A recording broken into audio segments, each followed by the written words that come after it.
Bienvenue sur ma chaîne YouTube. L'objectif de cette vidéo sera de reprendre en fait une ancienne vidéo. J'avais déjà présenté cette création. Alors l'idée c'est de proposer mieux. Je vous mets en lien de cette description pour que vous voyez il y a 4 ans comment je présentais certains tutos.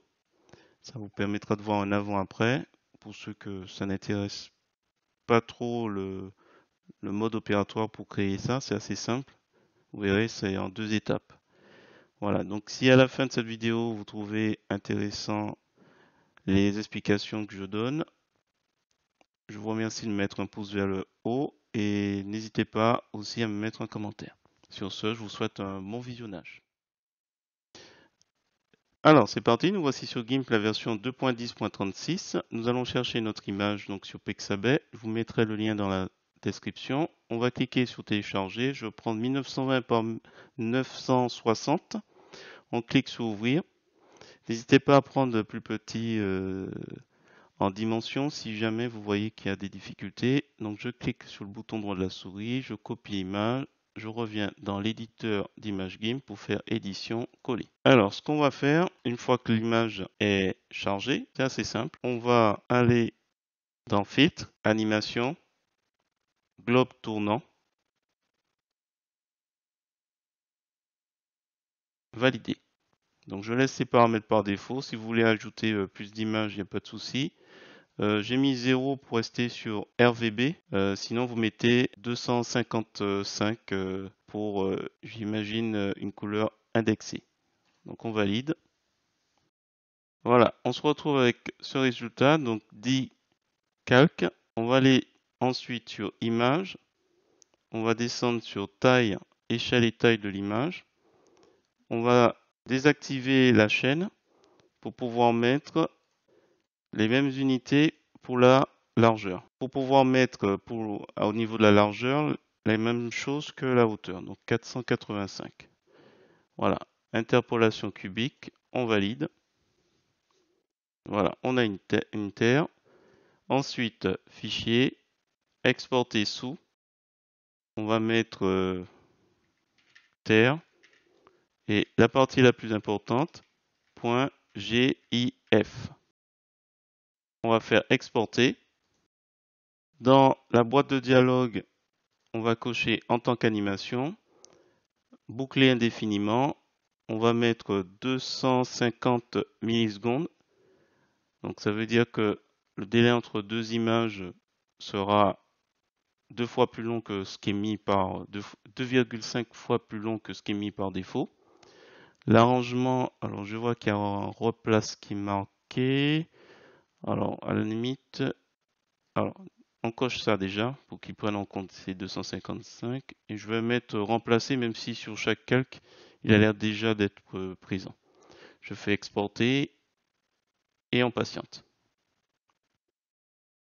Alors une fois que c'est réglé, on va rechercher notre fichier, donc .gif, et on lance. Voilà. Alors si vous trouvez que ça va trop vite, on peut refaire la même chose. Cette fois-ci, on augmente, donc fichier, exporter sous, donc je vais juste rajouter à 400.gif, exporter. Donc là, on va mettre 400 millisecondes et on exporte. Normalement, les paramètres n'ont pas changé. On retourne. Voilà, c'est beaucoup plus lent. Voilà, c'était tout. C'était une vidéo que j'ai reprise pour plusieurs raisons. Donc c'est une vidéo qui a plus de 4 ans déjà, date du 28 février 2020. À cette époque, le son était pas top et aussi je faisais pas de zoom. Donc tout ça va être repris et je vais en profiter avant de mettre cette vidéo en non répertorié à faire un peu le tour des problématiques qui peuvent surgir. Alors, première problématique, si jamais il y a un message d'erreur qui apparaît, il se peut que votre image, comme ça a été le cas pour cette personne, le format d'image il faut qu'elle soit un peu plus petite, si jamais vous avez un bug. Alors, j'ai jamais eu de souci, donc là, je sais pas, peut-être qu'il y a une taille maxi. Il y a eu cette personne qui a eu ce souci. Autre problématique, la boîte de dialogue qui disparaît. Alors, une boîte de dialogue qui disparaît, je vous la refais. Donc, filtre, on va dans animation, globe tournant. Donc, en général, vous l'avez devant. Mais si pour X raison, vous cliquez ici, par exemple, vous la voyez plus. Il suffit simplement, en allant sur l'icône, donc si vous êtes sur Windows, vous verrez à ce moment qu'il y a deux fenêtres.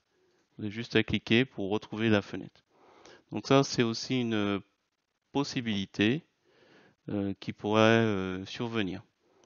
Autre chose, si jamais vous voyez les couleurs se déteindre, alors peut-être qu'il vaudrait mieux mettre, alors j'ai dit 255, donc j'imagine que c'est les couleurs indexées.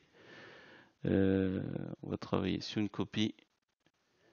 Bon, ça c'est éventuellement si vous voyez que l'image n'est pas terrible. Donc là, nous, pour l'instant, sur la carte, on est sur RVB, rouge, vert, bleu.